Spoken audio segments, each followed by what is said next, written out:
Video کو like کر کے آگے شیئر ضرور کر دینا۔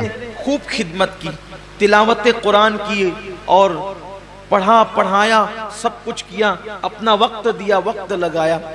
اللہ فرمائے گا تو جھوٹا ہے، تو اس لیے تقریریں کرتا تھا، علم پڑھاتا تھا، خطابت کرتا تھا، تلاوت کرتا تھا کہ لوگ تجھے عالم کہے، قاری کہے، سو تجھے کہلوا دیا گیا۔ آج تیرے لیے ہمارے پاس کچھ نہیں ہے، جن کے لیے کیا تھا انہی سے صلہ مانگ۔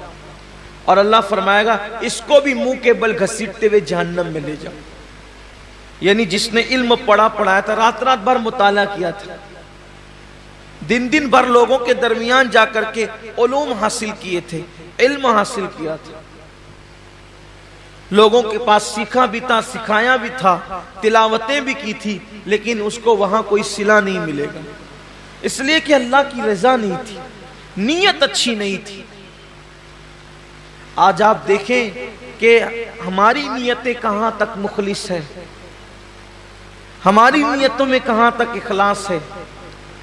قرآن تو کہہ رہا ہے وَمَحْيَايَ وَمَمَاتِي لِلَّهِ رَبِّ الْعَالَمِينَ کہ جینا بھی اللہ کے لیے اور مرنا بھی اللہ کے لیے۔ یہاں تو چند تھوڑی بہت عبادت بھی اللہ کے لیے نہیں کر سکتے، بلکہ حد تو یہ ہے کہ لوگ جنازے میں بھی جاتے ہیں تو اللہ کے لیے نہیں جاتے۔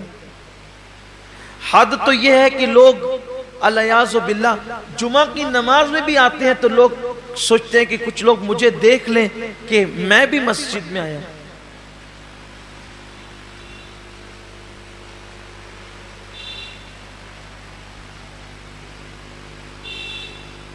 میں بھی عیدگاہ میں آیا ہوں، میں بھی حج کے لیے جا رہا ہوں، میں بھی عمرہ کے لیے جا رہا ہوں، قربانی میں بھی کر رہا ہوں، روزے میں بھی رکھ رہا ہوں، وظیفے میں بھی پڑھ رہا ہوں۔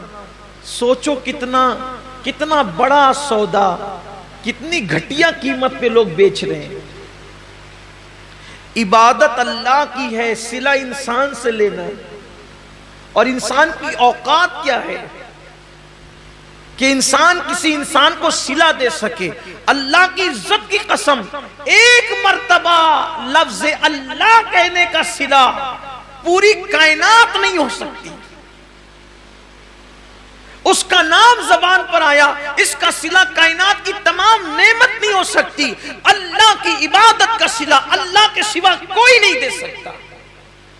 تو بندوں کو چاہیے کہ بندے جب اللہ کی عبادت کریں تو نیت خالص کریں اور سوچے کہ بس اللہ مجھ سے راضی ہو جائے۔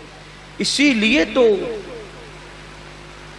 جنگ تبوک کے اندر جن صحابہ نے شرکت کی، جنگ تبوک کے اندر جو صحابہ شریک ہوئے تھے ان کو جیش الاسرت کہا جاتا ہے، تنگی والے فوجی۔ بلکہ وہ تنگی کا حال یہ تھا جنگ تبوک کے اندر، مورخین نے یہاں تک لکھا ہے کہ ایک کھجور کو 8 مجاہدین استعمال کرتے تھے۔ سیدنا فاروق اعظم کے حوالے سے بیان ہوتا ہے کہ وہ ان کی باری جب آتی تھی کھجور کھانے کی تو چوس کر کے دوسرے کو دے دیتے تھے، کھاتے نہیں تھے کہ ایک کھجور نے تو 8 لوگوں میں استعمال کرنا ہے تو آخر ملے گا کتنا، تو چوس کے دے دیتے تھے اور پانی پہ اکتفا کرتے تھے۔ سفر لمبا، فوجی زیادہ، تنگی ہے، حتیٰ کہ جانوروں کو باندھنے کے لیے رسیاں نہ تھی تو کچھ خواتین نے اپنی چوٹیاں بھی کاٹ کر کے دے دی کہ اس بالوں کی رسی بنا کر کے جانور کو باندھ دینا۔ یہی وہ جنگ ہے جس میں صدیق اکبر نے پورا مال لا کے دیا، حضرت فاروق اعظم نے آدھا مال لا کر کے دیا۔ بڑی تفصیل ہے جنگ، بہت دشواری والا سفر تھا جنگ تبوک کا۔ ایک صحابی نے اپنے ساتھیوں کو بتایا، توجہ کریں صحابہ کا اخلاص، ایک صحابی نے اپنے ساتھیوں کو بتایا کہ جب اللہ کے رسول کے ساتھ تبوک میں چلے تھے تو بہت دشواریاں تھی، سفر میں جگہ جگہ کٹھنائیاں تھی، یہ تو ان کی زبان سے نکل گیا سفر تبوک کی مشکلات، لیکن اسی بتانے پر پوری زندگی روتے تھے کہ میں نے کیوں بتایا، سفر تبوک کی مشکلات کیوں بتایا، سفر تبوک کی تکلیفیں کیوں بتایا، سفر تبوک کی مصیبتیں کیوں بتایا۔ لوگ کہتے ہیں آپ نے لوگوں کی ترغیب کے لیے بتا دیا کہ ہم نے اتنی مصیبتیں اٹھائی سفر تبوک میں تاکہ لوگوں کو بھی جذبہ پیدا ہو کہ وہ دین کی راہ میں تکلیفیں اٹھائیں۔ فرماتے ہیں میں اس پر ڈرتا ہوں کہ میں نے جو سفر تبوک کی تکلیفیں بتائی ہے اللہ مجھ سے ناراض ہو کر کے میرا وہ سفر رد نہ کر دے اور اس کا اجر اللہ تعالیٰ ضائع نہ کر دے۔ یہ ان کا اخلاص تھا، یعنی اللہ کی راہ میں وہ جو مصیبتیں اٹھاتے تھے اس کو بھی کسی سے بیان کرنے کو خلاف ادب تصور کرتے تھے۔ اللہ کے لیے جو کیا وہ اس کو چھپانا ہی چاہتے تھے، اللہ کے لیے جو کیا وہ اس کو پردے ہی میں ڈالنا چاہتے تھے تاکہ ان کا اجر ضائع نہ ہو۔ اور یہاں تو حال یہ ہے کہ کیا اللہ کے لیے ہے اور اس کی تشہیر تو ہونی ہی چاہیے۔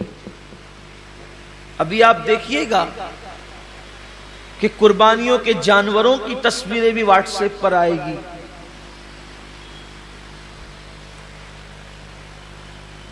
قربانیاں بھی واٹس ایپ پر آئے گی،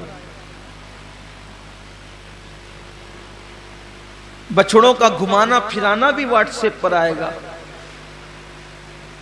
بکروں کی تشہیر بھی واٹس ایپ پر آئے گی۔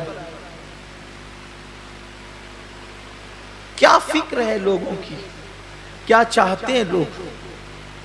کیا اللہ کا دیا ہوا صلہ کم ہے جو بندوں سے صلہ چاہتے ہیں؟ کیا اللہ کی دی ہوئی نعمت کم ہے جو بندوں سے صلہ چاہتے ہیں؟ ارے بندہ کیا دے گا صلہ، اور بندہ اگر کسی کو دے بھی تو اپنی اوقات کے مطابق دے گا، اللہ کسی کو صلہ دے تو اپنی شان کے مطابق عطا فرمائے۔ تو جس نے اپنی شان کے مطابق دینا ہے صلہ اس سے لینا ہے، تو لوگوں کو چاہیے کہ وہ اللہ کی رضا کے لیے کریں۔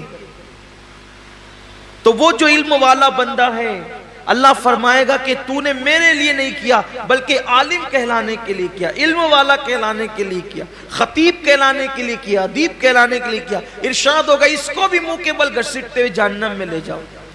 حضرت سیدنا ابو ہریرہ فرماتے ہیں تیسرے بندے کو لایا جائے گا، جب وہ تیسرا بندہ آئے گا تو وہ تیسرا بندہ اللہ فرمائے گا میں نے تجھے نعمتیں دی تھی بندے، بتا تو نے کیا کیا، اے بندے تو نے کیا کیا، میں نے تجھے نعمتیں دی تھی۔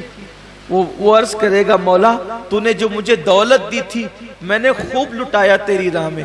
اللہ فرمائے گا تو جھوٹا ہے، تو اس لیے دولت خرچ کرتا تھا، پیسے نکال نکال کر دیتا تھا کہ لوگ تجھے سخی کہیں، سو میں نے تجھے کہلوا دیا، آج تیرے لیے میرے پاس کچھ نہیں۔ جن لوگوں کے لیے تو نے یہ کام کیا تھا جا کے صلہ ان سے لے لے، اور اس کو بھی منہ کے بل گھسیٹتے ہوئے جہنم میں ڈالا جائے۔ یہ حدیث جب بھی پڑھی جاتی تھی سیدنا ابو ہریرہ جب بھی پڑھتے تھے تو اتنا روتے تھے، ایسا لگتا تھا جیسے کہیں روتے روتے ان کی جان نہ نکل جائے، روتے روتے ان کی روح نہ پرواز ہو جائے۔ لوگ دعائیں کرتے تھے کہ کاش ابو ہریرہ چپ ہو جائیں کہ پہلے 3 لوگوں کا حساب ہوگا اور تینوں کے پاس کتنے بڑے بڑے اعمال ہوگے، ایک کے پاس شہادت، دوسرے کے پاس علم، تیسرے کے پاس سخاوت، لیکن اللہ تعالیٰ تینوں کو جہنم میں داخل فرمائے گا صرف اس وجہ سے کہ انہوں نے یہ کام اللہ کے لیے نہیں کیا تھا۔ آج کتنا اللہ کے لیے ہو رہا ہے دیکھ لیں آپ، حج کو دیکھ لیں، زکوٰۃ کو دیکھ لیں، قربانی کو دیکھ لیں، صدقات کو دیکھ لیں، مسجدیں بنانے کو دیکھ لیں، مدرسے بنانے کو دیکھ لیں، آپ دیکھ لیجئے۔ حضرت